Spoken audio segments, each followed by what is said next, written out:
నమస్కారం సుధీర్ సార్. నమస్కారం అండి.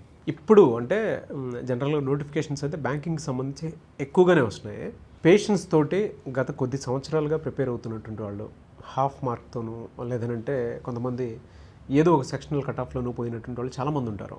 ఆ స్టూడెంట్స్కి స్ట్రాటజిక్గా ఇప్పుడు వెళ్ళాలి అనుకునేటప్పుడు ఎలాంటి జాగ్రత్తలు పాటించాలి, ఎలాంటి స్ట్రాటజీతో వెళ్తే బాగుంటుందంటారు? Banking, staff selection commission, railway వరుస పెట్టి నోటిఫికేషన్స్ వస్తున్నాయండి. ప్రతి దానిలోనూ రిపీటర్స్ ఎక్కువ ఉంటారు. ఎందుకంటే కాంపిటేటివ్ ఎగ్జామ్లో సక్సెస్ రేట్ అనేది హార్డ్లీ 3%. సో మిగిలిన 97%లో సగం మంది అయినా కానీ మళ్ళీ రాస్తారు. రాసేటప్పుడు మాత్రం రిపీటర్స్కి ప్రతి మనిషిలో స్ట్రెంగ్త్ ఉంటుంది, వీక్నెస్ ఉంటుంది, పాజిటివ్ ఉంటుంది, నెగిటివ్ ఉంటుంది. ఫస్ట్ వాళ్ళు స్వాట్ అనాలిసిస్ చేసుకోవాలి. వాళ్ళ స్ట్రెంగ్త్ ఏంటి, వాళ్ళ వీక్నెస్ ఏంటి, లాస్ట్ ఇయర్ ఏ సబ్జెక్ట్ వల్ల మనకి కట్ ఆఫ్ మార్క్ రాలేదు, అది సెక్షనల్ కట్ ఆఫ్ అవ్వచ్చు లేదా ఓవరాల్ కట్ ఆఫ్ అవ్వచ్చు. ఫస్ట్ అనాలిసిస్ ఇది చేయాలి. ఎందుకంటే మనం డయాగ్నోస్ చేయాలి అని అంటే రూట్ కాజ్ అనాలిసిస్లోకి వెళ్ళాలి. ప్రాబ్లం ఎక్కడుందో మందు అక్కడ వేయాలి. వేస్తే అది క్యాన్సర్ అయినా సరే క్యూర్ అవుతుంది. సో మనం లాస్ట్ ఇయర్ ఉద్యోగం తెచ్చుకోలేకపోయాము అని అంటే సెక్షనల్ కట్ ఆఫ్ రాకపోవటం వల్ల మనకు ఉద్యోగం రాలేదా, లేదా సెక్షనల్ కట్ ఆఫ్లు క్లియర్ అయినాయి కానీ ఓవరాల్ కట్ ఆఫ్ మీట్ అవ్వకపోవటం వల్ల మనకు జాబ్ రాలేదా? ఫస్ట్ ఇది చేసుకోవాలి. ఇది చేసుకుంటే మన స్ట్రెంగ్త్ ఏంటి, మన వీక్నెస్ ఏంటి, ఈ రెండు క్లారిటీగా వచ్చేసాయి. స్ట్రెంగ్త్ మీద ఖచ్చితంగా టైం స్పెండ్ చేయాల్సిందే, దీన్ని కంటిన్యూ చేస్తూ ఉండాలి. ఇది స్ట్రెంగ్త్ అని తెలిసిన తర్వాత దీని మీద మనం వర్క్ చేయలేదు అని అనుకోండి, గ్రాడ్యువల్గా ఇది వీక్నెస్ అయిపోతుంది. సో దీని మీద కొంత టైం డెఫినెట్గా స్పెండ్ చేయాలి. ఇది ప్రాక్టీస్ చేస్తూనే వెళ్ళాలి. ఇంప్రూవ్మెంట్ దీనిలో ఉండాలి. దీని మీద ఎంత ఎఫర్ట్ పెడతామో వీక్నెస్ మీద డబుల్ ఎఫర్ట్ పెట్టాలి. డబుల్ ఎఫర్ట్ పెట్టి దీన్ని మనం స్ట్రెంగ్తెన్ చేసుకోగలగాలి. Majority of the students competitive ఎగ్జామ్కి ప్రిపేర్ అయ్యేవాళ్ళు ఇంగ్లీష్ అండ్ కరెంట్ అఫైర్స్ ఈ రెండింటి వల్ల ఉద్యోగం పోతుందండి. అయితే ఇప్పుడు వచ్చినటువంటి రీసెంట్ చేంజెస్ ఏవైతే ఉన్నాయో ఇంగ్లీష్కి గ్రాడ్యువల్గా ఇంపార్టెన్స్ అనేది తగ్గిస్తూ వచ్చారు. ఎందుకంటే 40 క్వశ్చన్స్ ఇస్తున్నారు కానీ 20 మార్కులే ఇస్తున్నారు. ఓకే. సో ఒక్కొక్క క్వశ్చన్కి హాఫ్ మార్కే వచ్చింది ఇంగ్లీష్కి. సో ఇంగ్లీష్ ఇంపార్టెన్స్ అనేది తగ్గింది. ఇది rural background students, Telugu medium students, లేదా ఇంగ్లీష్ లాంగ్వేజ్ మీద కమాండ్ లేకపోయినటువంటి స్టూడెంట్స్ ఎవరైతే ఉన్నారో వాళ్ళందరికీ ఇది అడ్వాంటేజ్ అని చెప్తాను. సో ఒక్కొక్క క్వశ్చన్కి హాఫ్ మార్కే కదా సార్ ఇచ్చారు, కట్ ఆఫ్ మార్క్ ఎలా రీచ్ అవుతాం మేము అనే క్వశ్చన్ స్టూడెంట్స్లో ఉంది. నేను రోజు చూస్తూ ఉన్నాను కాబట్టి నేను చెప్పేది ఏంటి అని అంటే ఈ చేంజ్ మీ ఒక్కళ్ళకి కాదు, ఆ ఎగ్జామ్ రాసి ఇండియాలో ఎవరైతే ఉన్నారో ఈ చేంజ్ అందరికీ ఉంది. If it is tough, it is not only for you, it is relatively tough for entire India. So 40 questions ఉన్న వాటికి 20 మార్కులు తెచ్చారు ఇంగ్లీష్ అని అంటే ఇంగ్లీష్ ఇంపార్టెన్స్ తక్కువ అవుతుంది. సో కాన్సన్ట్రేట్ చేయాల్సింది ఎక్కడ, కరెంట్ అఫైర్స్. మెయిన్స్లో సెక్షనల్ కట్ ఆఫ్ రాకపోయినా లేదా ఓవరాల్ కట్ ఆఫ్లో మనకి మార్కులు సరిపోయినన్ని రాకపోయినా రీజన్ ఏంటి అని అంటే నేను ఖచ్చితంగా చెప్పగలనండి 90% of the students is current affairs is their problem. దానికి ప్రాబ్లం కూడా ఏంటి అని అంటే టూ మెనీ సోర్సెస్ అవుతారు. పీడిఎఫ్లు, ఆగస్ట్ పీడిఎఫ్ ఒక 4-5 సోర్సుల నుంచి తీసుకుంటారు. ఆన్లైన్ అంటారు, యూట్యూబ్ వీడియో అని అంటారు, క్లాస్ రూమ్లో చదువుతారు, న్యూస్ పేపర్లు చదువుతారు, మ్యాగజైన్లు చదువుతారు. Pick 1 source. 10 సోర్సులు పట్టుకోవటం, 10 డిఫరెంట్ సోర్సులు చదవటం కరెక్ట్ కాదు. పిక్ 1 సోర్స్, ఏదో ఒక్కటి చదవండి. 6 months ఫస్ట్ కవర్ చేయండి. మీరు ఎవ్రీ డే మీరు చదివింది మీరు నోట్ చేసుకోవాలి. మీరు అడుగుతుంది ప్రిలిమ్స్, దట్స్ ఓకే, బట్ నేను ప్రిలిమ్స్ టైంలోనే మెయిన్స్ని దృష్టిలో పెట్టుకొని చదవాలి అని చెప్తున్నాను. ప్రిలిమ్స్తో ఉద్యోగం రాదు కదా, మెయిన్స్తో కూడా రావాలి. సో ప్రిలిమ్స్ ఎగ్జామ్ అయిపోయిన తర్వాత నేను మెయిన్స్కి ప్రిపేర్ అవుతాను అని అంటే మీకు చాలా తక్కువ టైం ఉంటుంది.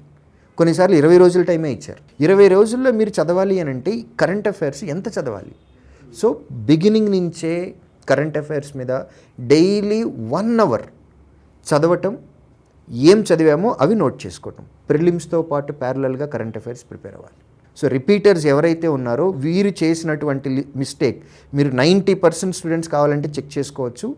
లాస్ట్ ఇయర్ మీరు కరెంట్ అఫైర్స్ మీద చేసిన మిస్టేక్ టూ మెనీ సోర్సెస్ చదవటం ఒకటి, ప్రిలిమ్స్ అయిపోయిన తర్వాత మెయిన్స్ ప్రిపరేషన్ స్టార్ట్ చేయటం ఒకటి. 90% చేసిన మిస్టేక్స్ ఈ రెండే. దానివల్లే వాళ్ళు అక్కడే ఉన్నారు. అందులో నుంచి బయటికి రండి. సబ్జెక్ట్ ఐడెంటిఫై చేయండి, దేనివల్ల మీరు వీక్ అయ్యారు అనేది, దాన్ని ఇంప్రూవ్ చేయండి. సబ్జెక్ట్లో కూడా ఏ చాప్టర్ వల్ల మీకు మార్కులు రావట్లేదు అనేది కూడా మనం ఇన్డెప్త్గా అనాలిసిస్ చేసుకోవాలి. ఫర్ ఎగ్జాంపుల్ క్వాంట్ మీదే ఉంది, డేటా అనాలిసిస్ ఇంపార్టెంట్ మెయిన్స్కి వచ్చాక. మెయిన్స్లో డేటా అనాలిసిస్ ఎక్కువ. డేటా అనాలిసిస్ మెయిన్స్ వెళ్ళే ముందు ఒక 400 సెట్లు చేయండి. 400 into 5 questions, 2000 క్వశ్చన్స్ ప్రాక్టీస్ చేయండి. వినటానికి ఎంత బాగుంది. అవునండి, అవును. నిజంగా 2000 క్వశ్చన్లు చేసి కనుక మీరు ఉంటే 400 సెట్స్, సెట్లో 5 క్వశ్చన్లు ఉంటాయి.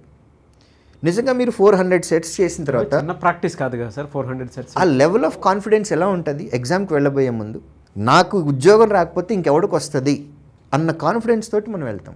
ఎక్స్పీరియన్స్ కూడా చాలా స్ట్రాంగ్గా ఉంటుంది. ఖచ్చితంగా ఆ ప్రాక్టీస్లో మీరు చేసేటటువంటి కంటెంట్ ఉండాలి, క్వాలిటీ ఉండాలి, క్వాంటిటీ కూడా ఉండాలి. నేను క్వాలిటీ కంటెంట్ చేశాను, ఒక 10 సెట్లు చేశాను, I'm ready for the exam. Confidence రావాలి. Sometimes self confidence will lead you to your goal అండి. మీకు ఆ కాన్ఫిడెన్స్ రావాలి ఫస్ట్. సో క్వాంటిటీ కూడా ఇంపార్టెంటే. సబ్జెక్ట్ ఐడెంటిఫై చేయటం, అందులో టాపిక్ ఐడెంటిఫై చేయటం, ఇది ఒకటి. మనం ప్రిలిమ్స్ ఖచ్చితంగా క్లియర్ అవ్వబోతున్నాము అనేది మైండ్లో పెట్టుకొని మెయిన్స్ ప్రిపరేషన్ కూడా ముందు నుంచి చేయాలి.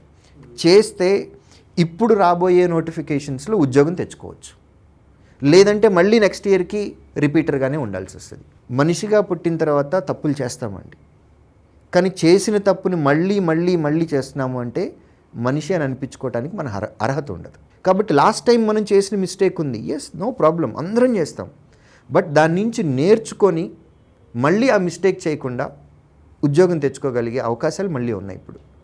కాబట్టి లెర్న్ ఫ్రమ్ యువర్ మిస్టేక్స్. మళ్ళీ రెండోసారి చేయకండి. ప్రిలిమ్స్ ప్రిపరేషన్ అప్పుడే మెయిన్స్ని దృష్టిలో పెట్టుకొని ప్రిపేర్ అవ్వండి. ఇప్పుడు మెయిన్స్ ఎగ్జామ్లో స్పెషల్లీ ఆఫీసర్ పోస్టులకి డిస్క్రిప్టివ్ కూడా ఉంది. డిస్క్రిప్టివ్ కూడా డైలీ ఒక 15 minutes టైం స్పెండ్ చేయండి. డైలీ 15 minutes డిస్క్రిప్టివ్ మీద స్పెండ్ చేస్తూ ఉంటే అది డైలీ రెగ్యులర్గా మనకు రొటీన్ అయిపోయి అలవాటు అయిపోతుంది. ఫైనల్ ఎగ్జామ్కి వచ్చేసేటప్పటికి ఒక ఈజ్తో రాసేస్తాం. మనం కరెంట్ అఫైర్స్ ప్రిపేర్ అవుతున్నాము అని అంటే, మనం చదివి మనం రాస్తున్నాము అని అంటే, నేను మీకు నోట్స్ రాయాలి అని చెప్పాను. మీకు ఆ కరెంట్ అఫైర్స్ మీ హ్యాండ్ రిటన్ నోట్స్ రాస్తున్నారంటే దానిలో మీకు 3 అడ్వాంటేజ్లు ఉంటున్నాయి. ఒకటి, కరెంట్ అఫైర్స్ ఆటోమేటిక్ ప్రిపరేషన్ అవుతూ ఉంది. ఇంగ్లీష్ లాంగ్వేజ్ మీద కమాండ్ వస్తూ ఉంది. ఇంగ్లీష్ లాంగ్వేజ్లో కూడా ఈ కరెంట్ అఫైర్స్ రిలేటెడ్గా ఉన్నటువంటి లేటెస్ట్ ఇన్ఫర్మేషన్ మీద క్వశ్చన్స్ వస్తున్నాయి. సో ఇంగ్లీష్ ప్రిపరేషన్ ప్యారలల్గా అవుతుంది. మీ నోట్స్ రాయటం వల్ల ఆఫీసర్ పోస్ట్లో ఉండేటటువంటి డిస్క్రిప్టివ్ ఎగ్జామ్కి కూడా ప్రిపరేషన్ అవుతుంది. So hand written notes is very very very important. ఎవరో రాసినా లేదా ఎవరో టైప్ చేసిన PDF చదవండి. ఓకే, నేను చదవద్దు అని అన్నట్లా, చదివిన తర్వాత మీరు రాయండి, అది చాలా ఇంపార్టెంట్. ఎప్పుడైతే మీ చేత్తో మీరు రాశారో మీ సబ్కాన్షియస్ మైండ్లో కూడా ఆ పాయింట్లు అలా ముద్ర పడిపోయి ఉంటాయి. మీరు పేపర్లో చదివింది మీకు మైండ్లో ప్రింట్ అయి ఉంటుందా లేదా అనేది I'm not sure. Pictorial representation, ఒక బొమ్మ చూసాము, ఆ బొమ్మ ఉంటుంది.